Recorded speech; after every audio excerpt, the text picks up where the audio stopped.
അസ്സലാമു അലൈക്കും. എല്ലാ മാന്യ പ്രേക്ഷകർക്കും മുസ്ലിം വിശ്വാസത്തിലേക്ക് വീണ്ടും സ്വാഗതം.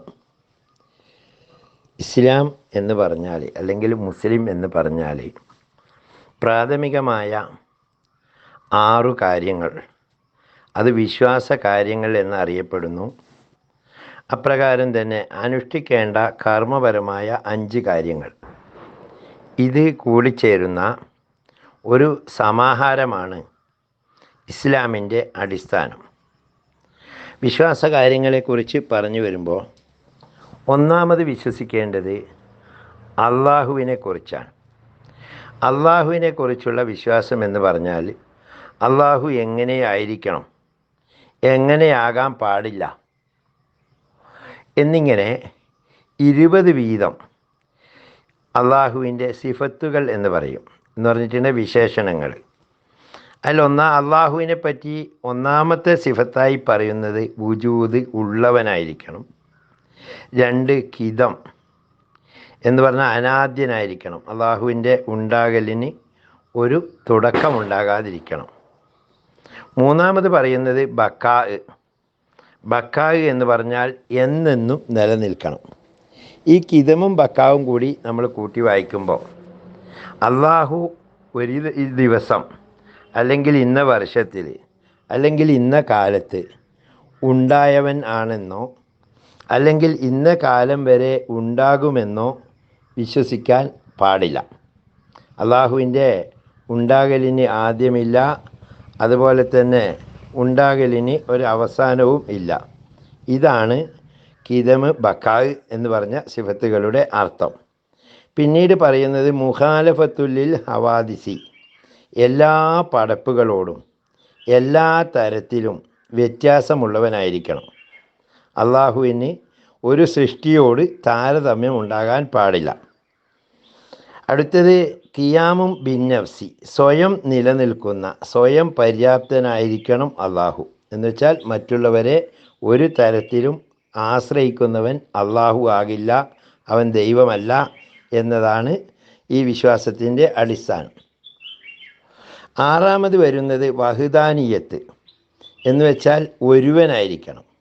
ഒറ്റ ഒരു അള്ളാഹു മാത്രമേ ഉള്ളൂ. അതിന് അള്ളാഹുവിന് പുത്രന്മാരോ അല്ലെങ്കിൽ ഭാര്യയോ കുടുംബമോ മറ്റൊരു കൂട്ടുകാരനോ ഇല്ല. ഇതാണ് അള്ളാഹുവിൻ്റെ വഹ്ദാനിയത്ത് എന്ന് പറയുന്ന സിഫത്തിൻ്റെ അടിസ്ഥാനം. 7ാമത് പറയുന്നത് ഖുദ്റത്ത്, കഴിവുള്ളവനായിരിക്കണം. അള്ളാഹു എല്ലാത്തിനും സ്വയമേവ കഴിവുള്ളവനാണ്. അതുപോലെ ഇറാദത്ത്, അള്ളാഹു ഉദ്ദേശിക്കാൻ കഴിവുള്ളവനാകണം. അള്ളാഹു ഉദ്ദേശിച്ച കാര്യങ്ങൾ മാത്രമേ ഭൂമിയിൽ, അല്ലെങ്കിൽ ലോകത്ത്, അല്ലെങ്കിൽ മറ്റുള്ള ഏത് കാര്യത്തിലും നടക്കുകയുള്ളൂ എന്നതാണ് ഇറാദത്ത് കൊണ്ട് അർത്ഥമാക്കുന്നത്.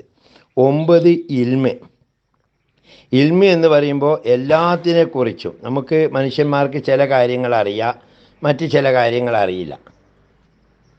അതേസമയം അള്ളാഹുവിൻ്റെ അറിവ് എന്ന് പറയുന്നത് അനന്തമാണ്. എല്ലാത്തിനെക്കുറിച്ചും എല്ലാ നിലക്കും അറിവുള്ളവനാണ് ദൈവം, അവനാണ് അള്ളാഹു.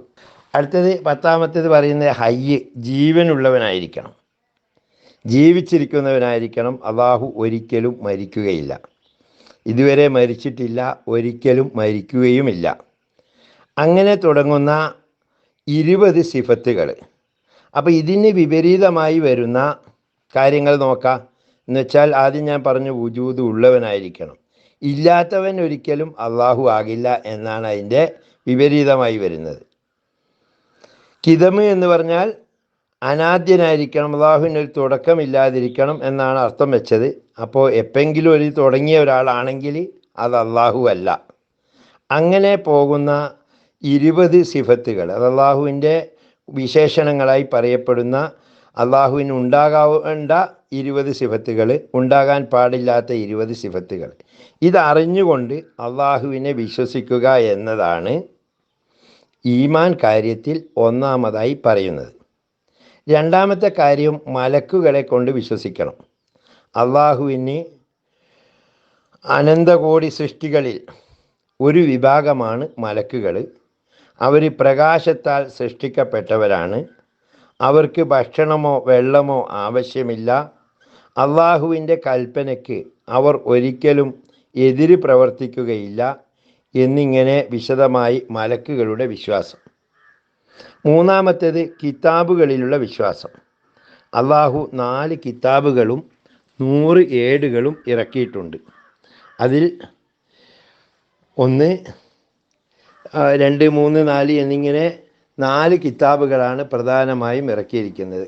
മൂസാ നബിയുടെ തൗറാത്ത്, ഈസാ നബിയുടെ ഇഞ്ചീൽ, ദാവൂദ് നബിയുടെ സബൂർ, മുഹമ്മദ് നബിക്ക് അവതരിച്ച പരിശുദ്ധ ഖുർആൻ എന്നിങ്ങനെ 4 കിതാബുകളിൽ വിശ്വസിക്കുന്നവൻ മാത്രമേ യഥാർത്ഥ വിശ്വാസിയാവുകയുള്ളൂ. അപ്പോൾ ഈ ബൈബിള് എന്ന് പറയുന്ന ഇഞ്ചീലിൻ്റെ പുതിയ രൂപം, അതായത് അത് കുറേ തിരുത്തലുകൾ വരുത്തിയിട്ട് അതിൻ്റെ അവതാരകരായി അവർ പറയുന്ന അപ്പോസ്തലന്മാർ രേഖപ്പെടുത്തി വെച്ചതാണ് ഈ പറയപ്പെട്ട ബൈബിള്. അതുപോലെ തന്നെയാണ് മൂസാ നബിയുടെ തൗറാത്ത്, യഹൂദന്മാർ തൽമൂഡ് എന്നൊക്കെ പറയുന്ന ഗ്രന്ഥം. ഈ സബൂർ എന്ന് പറയുന്ന ദാവൂദ് നബിയുടെ സങ്കീർത്തനങ്ങൾ എന്ന പേരിലൊക്കെയാണ് ഇപ്പോൾ ഇതിനെ അറിയപ്പെടുന്നത്. അതിലൊക്കെ ഒരുപാട് മാറ്റി തിരുത്തലുകൾക്ക് വിധേയമാക്കിയിട്ടുണ്ട് എന്നാണ് മുസ്ലിം വിശ്വാസം. പിന്നീട് പറയുന്നത് അംബിയ മുർസലുകളെ കൊണ്ട് വിശ്വസിക്കുക എന്നതാണ്. അള്ളാഹുവിന് 1,24,000-ലധികം നബിമാരെ ലോകത്തേക്ക് പറഞ്ഞയച്ചിട്ടുണ്ട്. അവരെല്ലാം ഓരോ കാലത്ത് അവരവരുടെ ജനങ്ങളിൽ പ്രബോധനം നടത്തി. അവരിൽ 313 പേർ മുർസലീങ്ങളാണ്. ഈ മുർസലീങ്ങൾക്ക് മറ്റുള്ള നബിമാരെ അപേക്ഷിച്ച് ഒരുപാട് ശ്രേഷ്ഠത കൂടിയവരാണ്. ഈ മുർസലീങ്ങളിൽ തന്നെ 5 പേര് ഉലുൽ അസ്മുകൾ എന്ന് പറഞ്ഞാൽ അങ്ങേയറ്റം ത്യാഗികൾ എന്ന പേരിൽ അറിയപ്പെടുന്നവരാണ് എന്നിങ്ങനെ പോകുന്നു ആ വിശ്വാസം. അതുപോലെ തന്നെ 5-മത് പറയുന്നത് ലോകാവസാന നാൾ, കിയാമത്ത് നാളിൽ വിശ്വസിക്കുക. ഈ ലോകം ഒരിക്കൽ ഉണ്ടായതാണ്. ഈ ലോകത്തിന് ഉണ്ടായത് കൊണ്ട് തന്നെ ഒരവസാനമുണ്ടാകും. അന്ന് ഒരുപാട് കാര്യങ്ങൾ ഇവിടെ സംഭവിക്കും.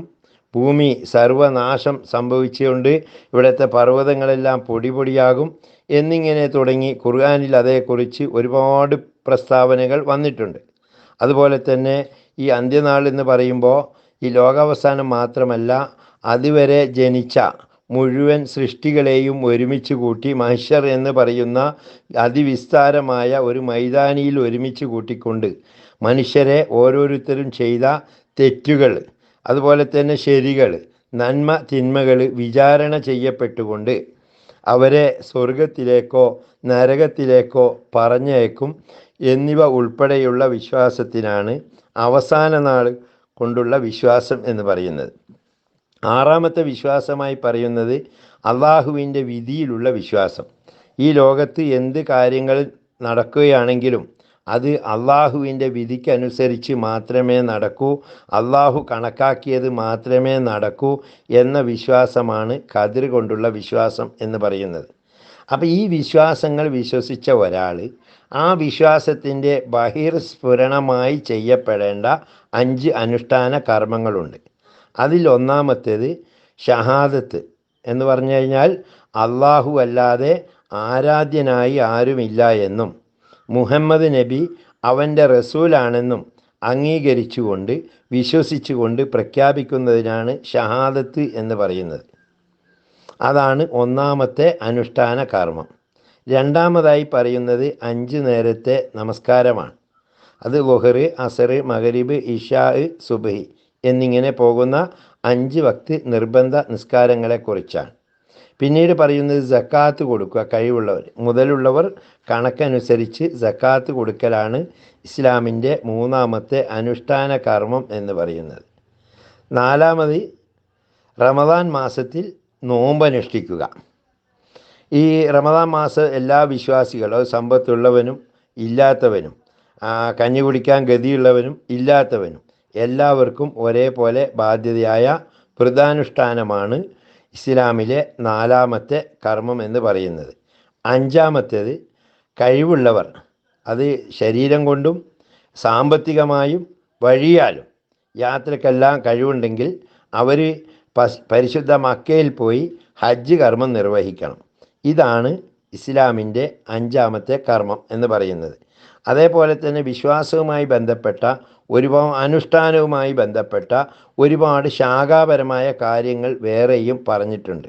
ഏറ്റവും ചുരുങ്ങിയത് ഒരു വഴിയിലൂടെ ഒരു മനുഷ്യൻ നടന്നു പോകുമ്പോൾ അവിടെ ജനങ്ങൾക്ക് ബുദ്ധിമുട്ടുണ്ടാക്കുന്ന കുപ്പിച്ചില്ലോ കമ്പോ മുള്ളോ മറ്റോ ഉണ്ടെങ്കിൽ അത് എടുത്തു മാറ്റുന്നത് വരെ ഈമാനിൻ്റെ ശാഖയാണ്.